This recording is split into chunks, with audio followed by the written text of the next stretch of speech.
Hey guys, it's Maymay, and today we're making a box. Now, originally, I told you I was going to use 3 items and make a box for 3 different items, but honestly, as I started to do this, I realized that was more confusing than clear. So what I'm going to do is make one for one item, and I think that will clear up most of your questions, and then if you have more questions, we'll answer those as we go, okay? So here's what we're going to make a box for. This is some of my favorite hand lotion. I keep it on my desk, and I thought this would be a good one to show you. Here's what you'll need. You're going to take your ruler, a pencil, and a scratch piece of paper. When you're making a box, you need to know a couple measurements for definite. The first measurement you need to know is how wide is this item, okay? So the widest point of my little box at the top is 1.5 inches. So what I'm going to do is make that note. 1.5 inch is, that's that note, okay? Now, how tall is my item? Let's measure it. This item is 4 inches tall. So then I'm going to put by 4. That means the front of my item, the two-dimensional dimensions of my item is 1.5 by 4. Now I need to account for the side. And what I love about this, showing you guys this, is that it's not the same on both sides, okay? So if you look here, this guy is about 1 inch wide at the bottom, but the top is super, super thin. I don't worry about the top because it's going to fit inside of 1 inch, right? I just want to make sure I get the widest part covered, and that is 1 inch. That's what we're going to call it. So I'm going to come down here and do 1 inch, all right? Now, what do those numbers, what will those represent for me? Let me show you. I'm going to lay this like this so it'll make sense. I need to draw first, I need to sketch first these dimensions. And what I'm going to do is just sketch 4. I'm going to go across 1.5 inches. And remember, this is not to scale. You can do it to scale.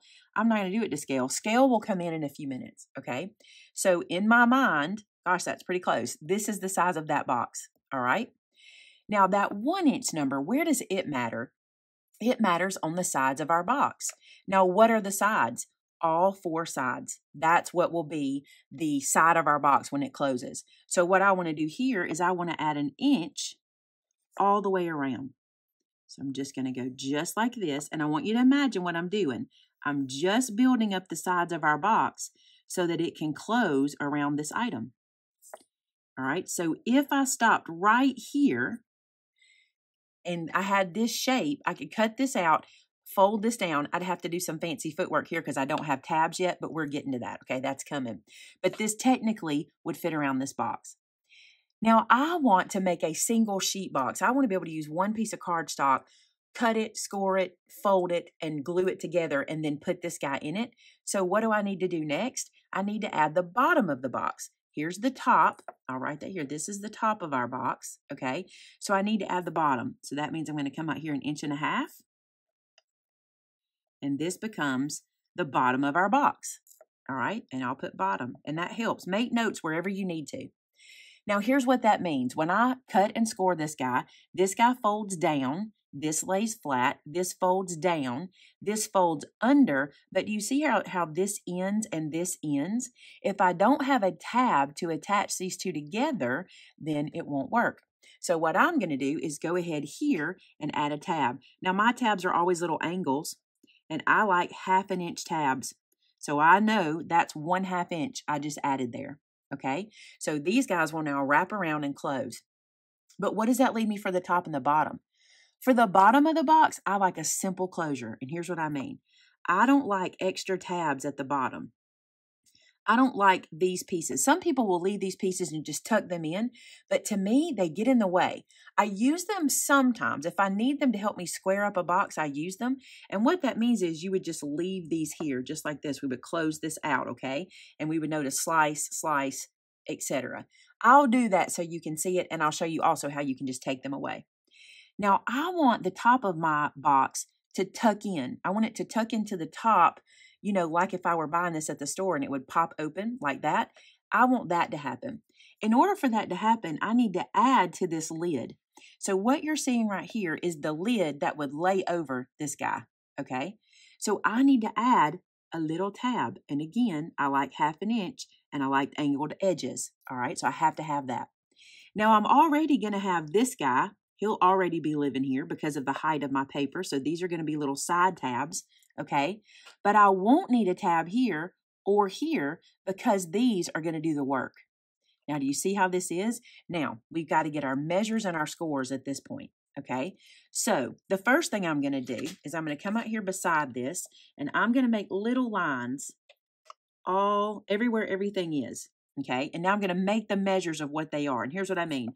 I know that's 1/2 inch, so I'm going to write 1/2 inch.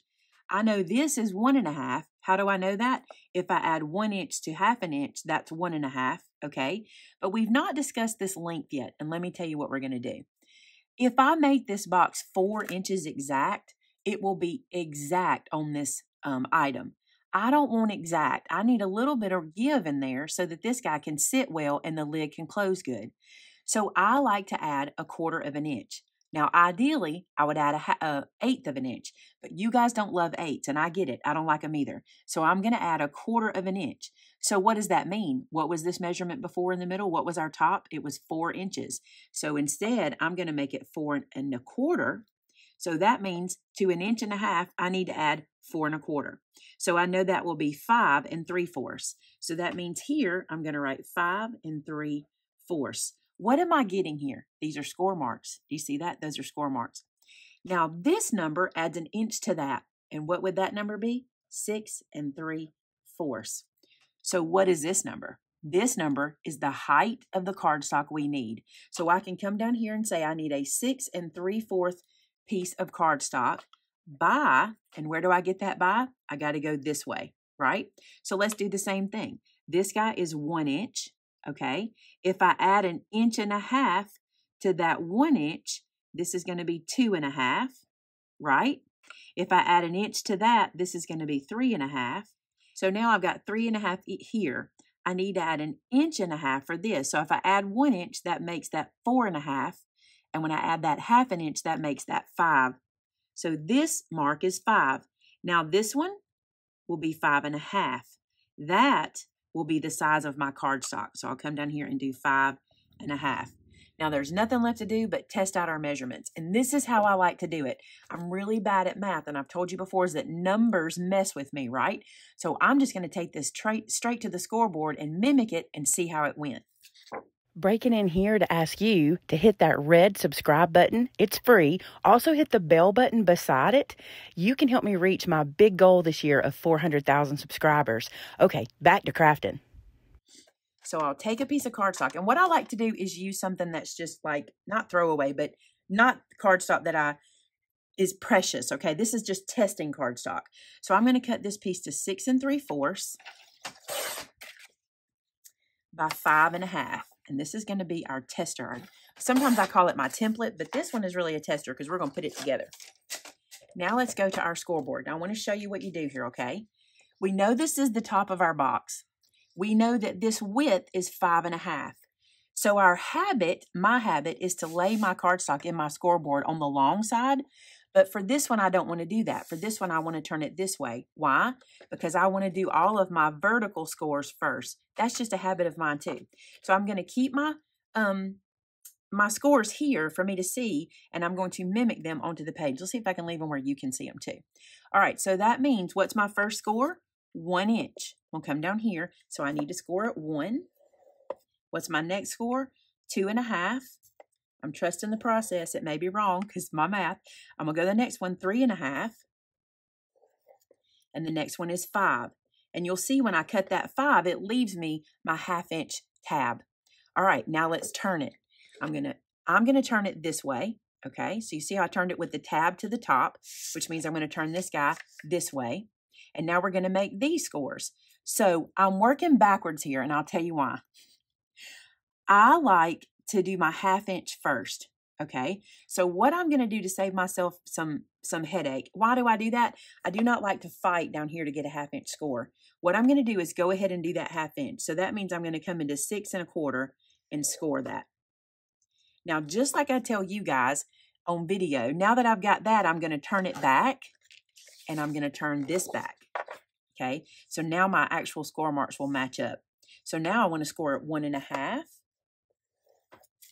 5 3/4, and that should leave me an inch, and it does. Okay, now what I'm going to do is I'm going to take just a second to draw the lines in here so this will make sense for you, and then we'll start our cuts. So let's bring our notes back over because I want you to see what we've got. Here's what we're working with. Now we need to make this match this. Okay, right now they don't. We just have this big square. We need to get all these little marks in. So let's just start by using our notes. Okay, so I'll bring this here. Matter of fact, I'll move this out of the way because we're done with him. I'll bring this here and I'm going to start in the top corner. I need to take this piece off because according to my notes, I don't need it. So I'm just going to cut this guy away. Now, I will tell you, usually once I've done this, I find an easier way to do these trims when I bring it to you guys in video, but I'm going to be very clunky with this today. I'm not going to go ahead of the game. I'm going to do everything slow and meticulous so you guys can see it, okay? So we've cut that part away and we've left that little tab. Now I know I need to release this tab because it needs to tuck in. So I'm going to go ahead and cut straight down beside the top and I'm going to make this tab what it should be. And you know what I like? I like to take away some of that bulk by cutting little angles right here. So that tab is ready to go. Now let's talk about this one. I know I need to separate it here. Okay, so I'm going to go ahead and cut right beside it and separate it out. And now, just like I like to take the bulk out here, I also like to take the bulk out here. So I'm going to make little angles on my fold-in tab as well. That'll just make it fold in so much better. Okay, now let's go back to our pattern. If you need to, because I'm holding this upside down, if you need to hold it upside down, do that. Okay, so we're to here. Now I can see I don't need this section at the top, but I do need this one. So I've already released that one. Let's release this guy. And then let's cut this piece at the top away because I don't need it. All right, I'm going to angle cut because you know that's what I do on tabs. It also helps me remember what's tab and what isn't. When I get these angle cuts in, I can remember. All right, so you see how we're matching? See how this is all matching up? That means I don't need any of this, okay? I do need that little angle on our tab that's going to wrap around. So let's do that first. Just going to go ahead and make that little angle. Okay, just like that. And then I'm going to cut all this stuff away because I don't need it. So see what we end up with. I'm scooting all my trash out of the way. See what we end up with? Perfect. Let's see if we match. I think we do. I think we do. All right, let's turn it back and let's do the bottom. Now down here, I told you I wanted to show you leaving these little guys in. So watch how easy this is. All we're going to do here is make our tabs. So I'm going to cut beside the longest piece and then angle this in. Okay, so there's one. I'm going to cut beside this longest piece and then angle this in. I think this is probably starting to make sense at this point. You're just making these little tabs. I did a poor cut on that one. Then for this one again, I want that matching angle. So I'm going to come right here and then cut straight up and get that one gone. Now this is what we're looking for. This is what we created and this is what we have here. Now, it's just to test it, okay? So let's go ahead and fold and crease all of our lines. Now we can assemble our box and see how well we did. So watch this. Anytime you're making a box like this, if you fold one side over, matter of fact, I'll fold this down like this so you can see that. This tab should easily fold to it, and you see that it does. Now, I obviously want that tab on the inside, but you see how easy that folds right to it? That's what you want to happen. So let's glue that tab down. I like when that happens because it knows I've squared up. I know for sure I've got the sides correct because everything matched, okay? So I'm going to lay this guy down and fold this into it. And that begins our little box, you see? Now, I can see that my score lines weren't perfect, but I'll be honest with you, I did not try because this is a template. I just folded. I didn't pay attention to getting very square, so I don't stress about that on my templates, okay? Now at the bottom, let's talk about this. Do you remember how I told you that you don't really have to have these little tabs? If you want to keep them, tuck them in and glue them away, right? If you don't, you can cut these off completely and not even have to deal with them. I'm just going to tuck them in today. Now, the one thing you want to remember with your boxes is this seam that we have right here is now the back of the box. So when you're closing it, you want to make sure you send this one to the back as well so your seam stays in the back. So let's close this up. We're fixing to find out if our math worked, if our process worked. This is my favorite part, seeing if it works, because I like when it works, because then I don't have to redo it. All right, I'm going to stand that up, and I'm going to press in with my score tool to get that to close. All right, now let's look at the top. Do you see how much these guys lap over? If that's too much for you, you can trim them down. I'm going to leave them like they are.